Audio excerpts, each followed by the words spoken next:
Day one of BYU training camp is in the books. What did I observe out there in the 20 minutes the media had to take away, as well as catching up with the players and coaches who spoke after practice? And we're talking one-on-one about BYU tight ends with tight ends coach Steve Clark. You are Locked On Cougars, your daily podcast on the BYU Cougars, part of the Locked On Podcast Network. Your team every day.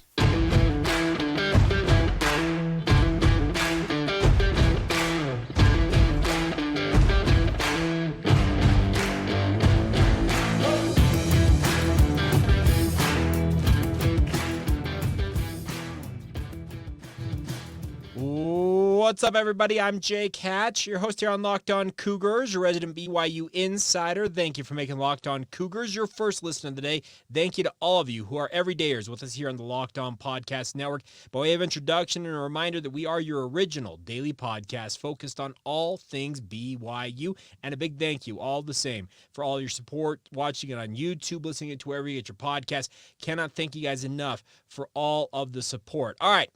BYU training camp day one is in the books, my friends, out there on the practice field outside the student-athlete building in Provo, and it felt really good, honestly, just to be out there. It means football's on its way, folks. It's such a finite period during the fall when college football is actually playing. It might be the shortest season in terms of a high-level sport, in terms of just the overall length of the season, and for most teams, it's compacted into 3, maybe 4 months at the very most, and it's just crazy. But we spent all year talking about it, and I for one, love when I'm able to get out there and watch football being played. Now, I also add this caveat. Day one of BYU training camp, like all other training camps in college football, are players wearing jerseys, shorts, and helmets. There are no pads. So trying to get a good read on anything day one, day two, really the first week, it's kind of hard to really make definitive declarations on what was good, what wasn't, etc. But the thing about this is the biggest takeaway from day one for me, and this has been mentioned elsewhere, let me be very clear about this,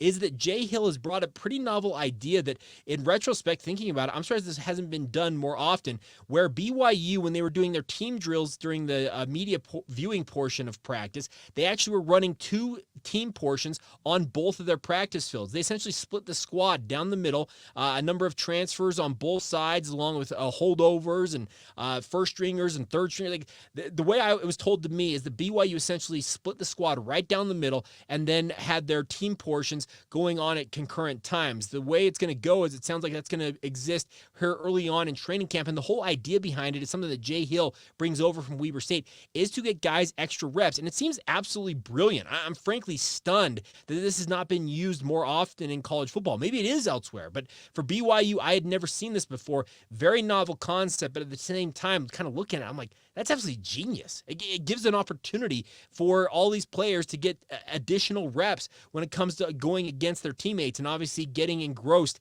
into what BYU is running offensively and defensively. It just seems like it was a really, really smart move. Now, trying to make declarations of who's first string versus second string off of that is going to be near impossible, and obviously I think we will withhold judgment and just reserve the right to reprise the depth chart, that type of stuff, till midway through training camp, get a better feel for things. But the one thing I really liked about day one is the quarterbacks showed live arms, and I'm talking everybody that I saw out there throwing the ball: Keaton Slovis, Jake Retzloff, Cade Fennigan, Ryder Burton, Nick Billups.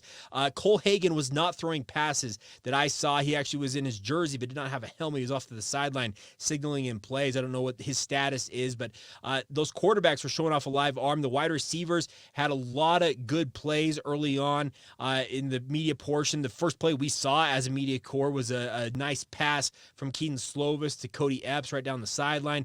The big defensive play of the day in BYU's media portion was an interception by Isaiah Glasker. He undercut a route. It looked like it was Isaac Rex going across the middle of the field. Jake Retzloff either misread or just lost Isaiah Glasker kind of in the shuffle. It was a 7-on-7 drill, and Glasker just kind of undercut the route. It was not a well-thrown ball, I'll also say that. It didn't have enough RPM or the height on it to get it. Like you talk about, sometimes you have to get that pass over a linebacker and below a safety to get it into that hole. It was not thrown well. It was picked off, and Glasker was off to the races. And big play for him, by the way. Isaiah Glasker looked very, very good good, kind of picking up where he left off from BYU during spring camp. So good to see him out there. The linebacking core was flying around. The one thing I will also add about the defense is I had two different people that don't know each other that I'm aware of, maybe they do, but tell me separately and independent of one another that BYU's defense on day one got after it harder than they have ever seen BYU's defenses get after it since the early days of Bronco Mendenhall. Now, some of you may be old enough to remember the early days of 2003 and 2004 when Bronco Mendenhall was brought in as BYU's defensive coordinator.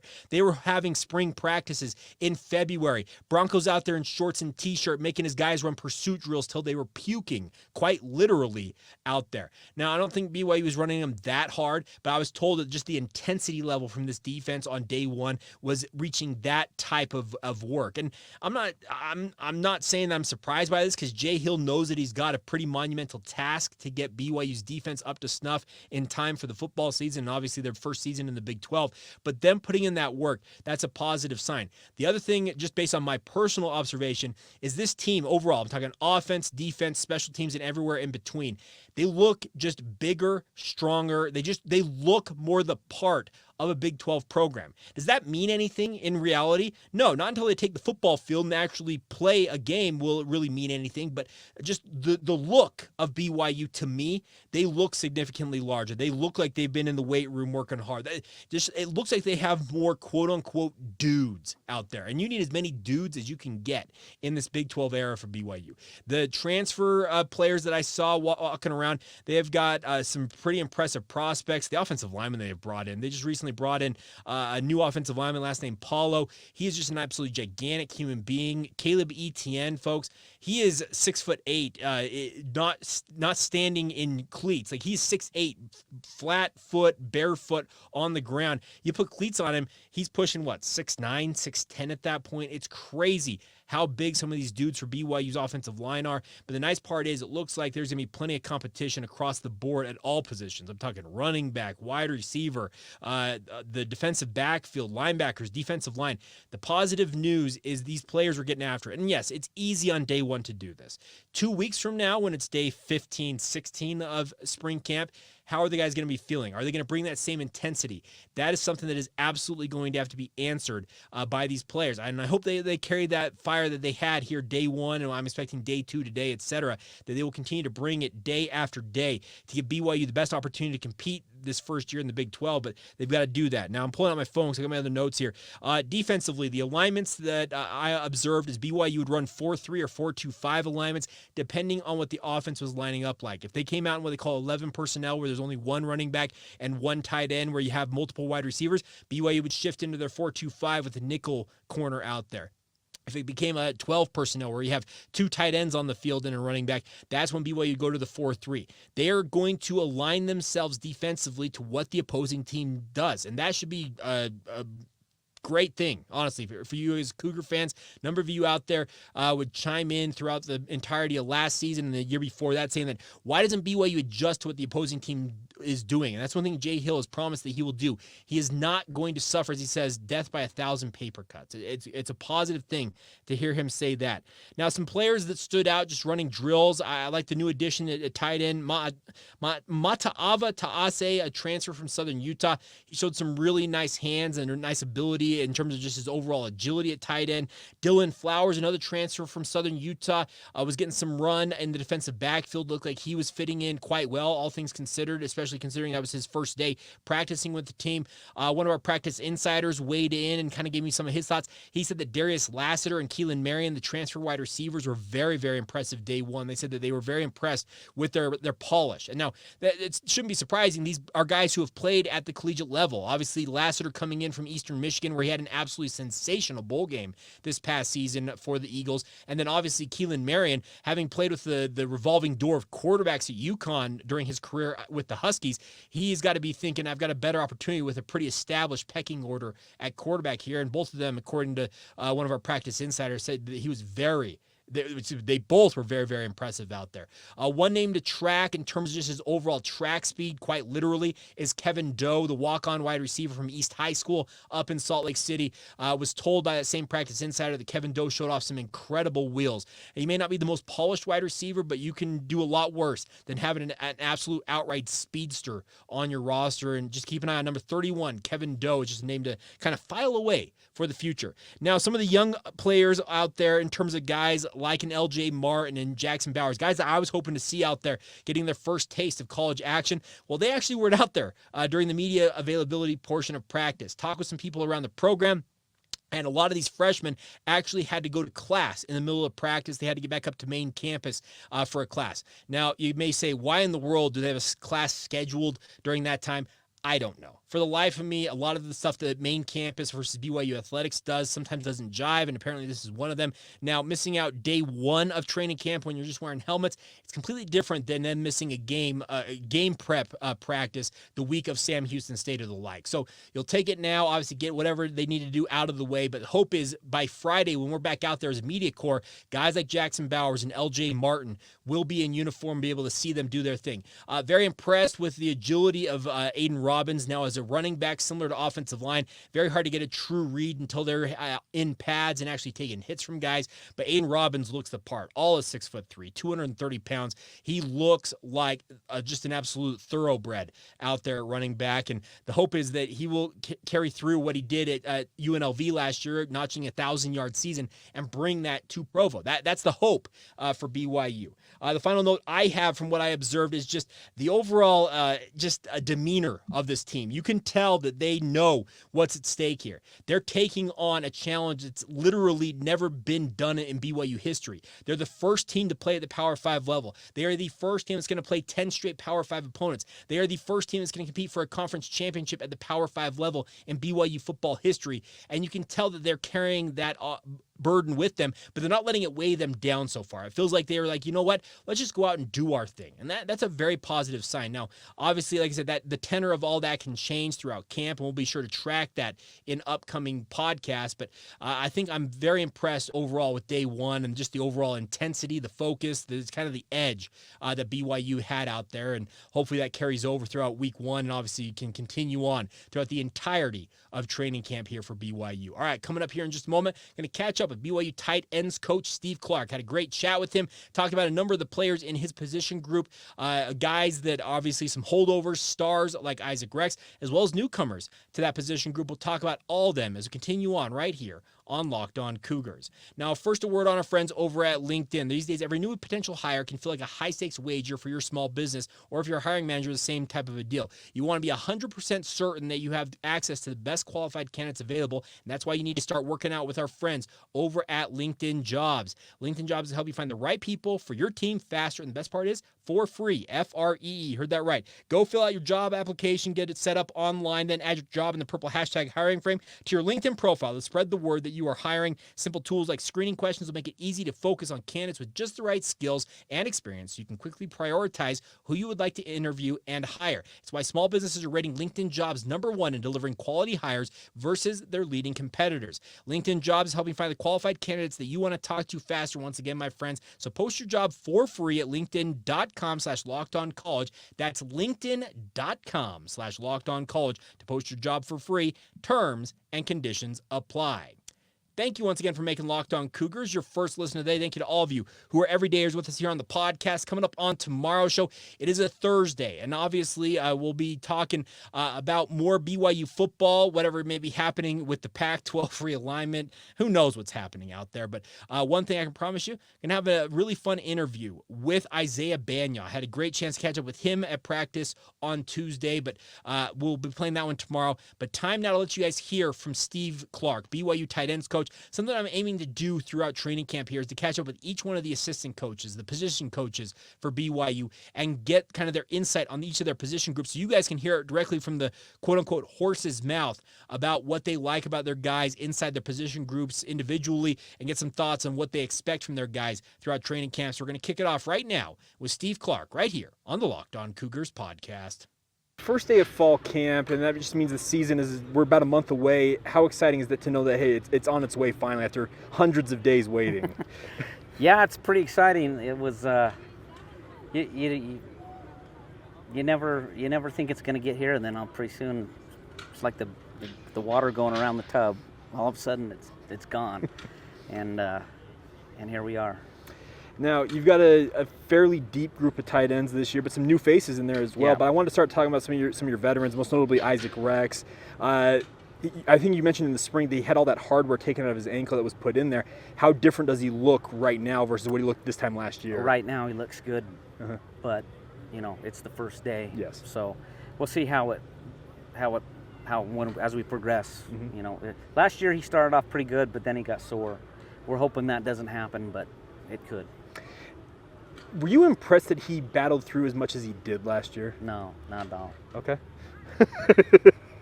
He was amazing what he did. He was hurting every practice, but he went out. He never missed. We'd try to take him out, and there was times we did, but he was always there, never complained. So if he's good, if it's 100%, it just shows you how much better he'll be this year. How difficult was that as a coach? 'Cause obviously you don't want to rein these guys back, but at the same time you got to be careful with them at the same time. Yeah, not too difficult. I just think if that's my kid, I got to take him out. Yeah. I'm just not going to do that to him. I'm just not. So it was more difficult keeping them out than it was taking them out. Okay. Now, with regards to Masen, obviously, he's been around the program for a long, long time now. What does he need to do this fall camp that he hasn't done maybe previously, if anything? Just consistency. Okay. I just think he doesn't need to do anything that he hasn't done. He's done it all, but just consistency, maybe more violent in his approach. I know that sounds bad, but, that's what I'm looking for. It's a violent game. It's a violent game, and that's Masen doesn't miss. He knows what he's doing. He knows where he's going. Just a little bit more of an attitude when he gets there. Okay, fair enough. With regards to guys like him, Nason Coleman comes into this program as a newcomer. Obviously, he was a 3-star prospect, and he's here as a preferred walk-on, as I understand it. What does he bring to the program? So route running. Okay. Really good route running, good hands.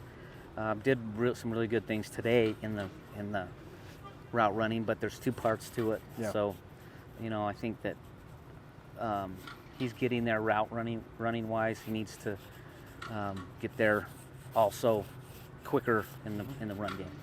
Now, Ethan was a guy, I remember talking to Coach Roderick, and he felt like Ethan could really establish himself last year, and he had his moments, it felt like, but how has he looked so far? I know it's only day one, but like in terms of off-season workouts and the like. So, Ethan has a lot of talent, and we're trying to harness that talent in the right direction. He wants to get out and run. He's a horse. He wants to get out and he wants to run. Yeah. He's a quarter, or what do they call it? Kentucky Derby horses. He wants to Thoroughbred. run. Thoroughbred. Yeah. He's a thoroughbred. And so it's kind of harnessing that into the scheme that he needs to work on. Now, Anthony Olson, I actually had a chance to see him at the Powder League the other night, and he's a basketball player. You just told me he's a really good golfer, funny enough, so he's a multi-sport athlete. He had one of the best catches of spring camp. They've had it all over on social media. How has he looked? So he put on the most muscle. I think he improved the most in the weight room. Okay. It's never been about Anthony. It's never been about the catching, the route running. It's been the physical aspect that he never really got playing 1 year in high school. So that's where we're focused on. He did some good things today too, though. Now, Mata'ava Ta'ase, did I pronounce that correctly? I just call him Tava. Tava, okay, I like that. I'll go with that. That's even easier for me. But comes in from Southern Utah. What led to you ultimately bringing him here? Like, what was the recruitment process like for that? So, Blair Peterson went from here, took the same offense down. Tava just mentioned that he would like to jump. He's in the portal that he would be interested in coming here. And we like that because he knows this offense is very complex for tight ends, the fullbacks. So with all the signals, all the shifts, everything that goes into it, it was intriguing that to us that he already knew it all, and he does. I mean, he knows it all. We don't have to really start from day one. He knows it. So, and then he's a big body. So, I also want to ask about Ray Paulo. Is he? I guess Tava, you mentioned he kind of knew the offense. Is Ray kind of starting from square one in a way? Yes, Ray's starting from square one, but that size and that speed and that agility, we'll find a place. I mean, if we have to pare things down for Ray, we'll do it to get him on the field. Now, what's your favorite formation? Are you a 12 personnel guy? Absolutely. You're tight end? Okay. That's my favorite personnel. Uh-huh. My favorite formation, I can't tell you that. Okay. That's State secrets. That's off limits. Okay. Now, last thing for me is, obviously, we kind of went through all these bodies of tight end, and there's a number of them there. What do you want to see most from them here in fall camp, getting ready for the season? I want to say, we're talking a lot about having a passion for the game. Okay. And playing with passion every single day. It's easy the first day. Mm-hmm. Day 14, 15, it's doing the same thing. I think for the older guys, the veterans, I want to see more detail. Okay. More detail in what they're doing. Head placement, hand placement, routes at the right depth. Just kind of honing in on little things. That's the biggest thing. And then the other guys just learning the basics of the offense is kind of what we're working on right now. And again, it's day one, so. Yeah. Become the quarterback's best friend. That's the goal, right? That's always for a tight end. That's always that's what we're doing, and they had a great summer with each other. Yeah. And we'll just, hopefully that'll carry on through the fall. But yeah, and Keaton and Jake are really good at telling them this is where we want you. This is sit here. Yeah. Keep going here. That's a hard throw for me here. That it'd be better if you did it this way. So, let's keep working with with the quarterbacks and getting input from them. And so, hopefully we'll continue to do that.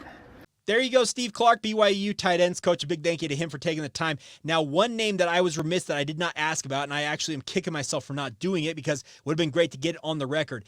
Bentley Redden, a former high-level 3-star prospect out of San Clemente, California, who had gone on a mission for the Church of Jesus Christ of Latter-day Saints after signing with BYU as a tight end prospect, came home from a mission and just didn't enroll at BYU. Okay, he enrolled at BYU as a school, but he did not start suiting up with the BYU football program. And there was some thought that he was moving on from football. Now, there have been things we'd seen him at spring practice. We'd seen him in BYU workout gear during the offseason. The question was he going to give it a shot? Well, he was actually out on the field day one of fall camp for BYU, and it should be a pretty hearty welcome back for him. And like I said, I'm kicking myself, honestly.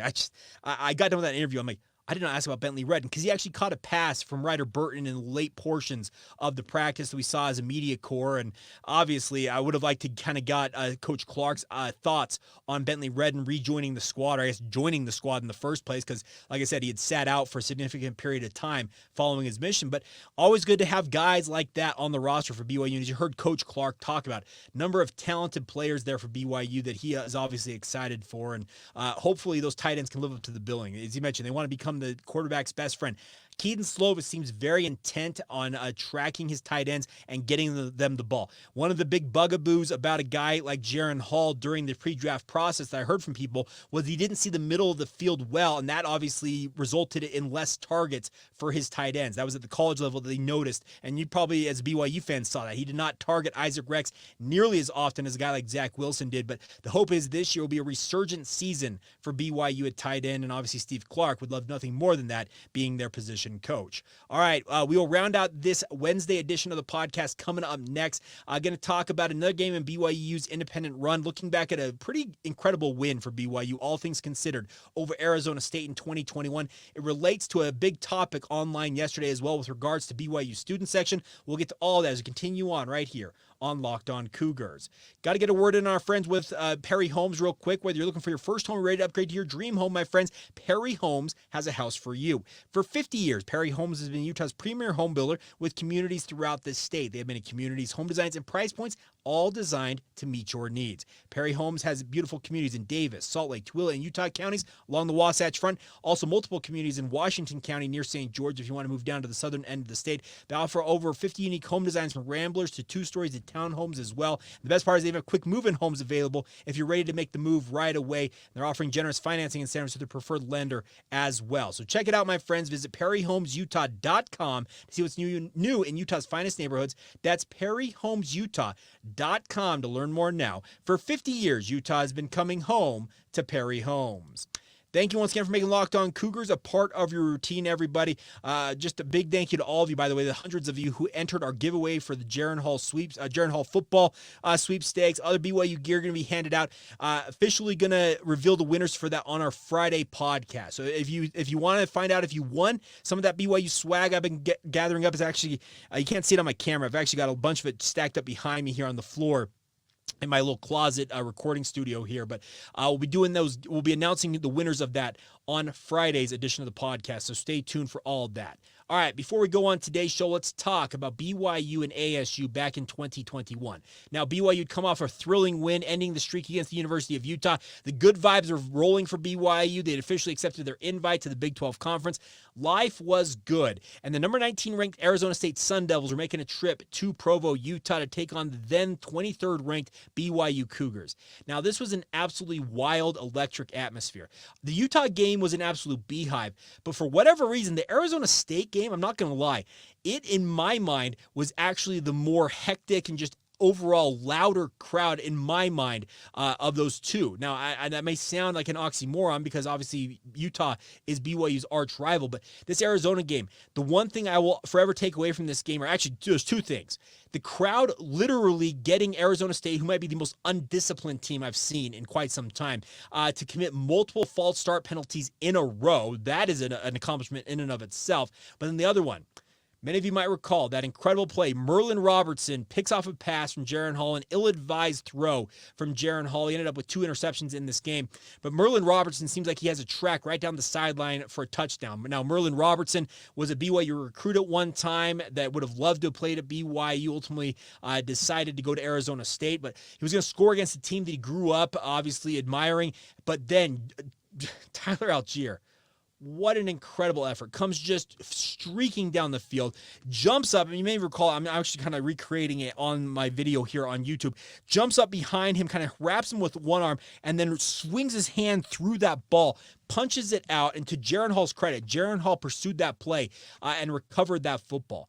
What a superhuman, Herculean effort by Tyler Algier that in many ways completely changed the tenor of this game. It was absolutely incredible. BYU ends up winning this game 27-17.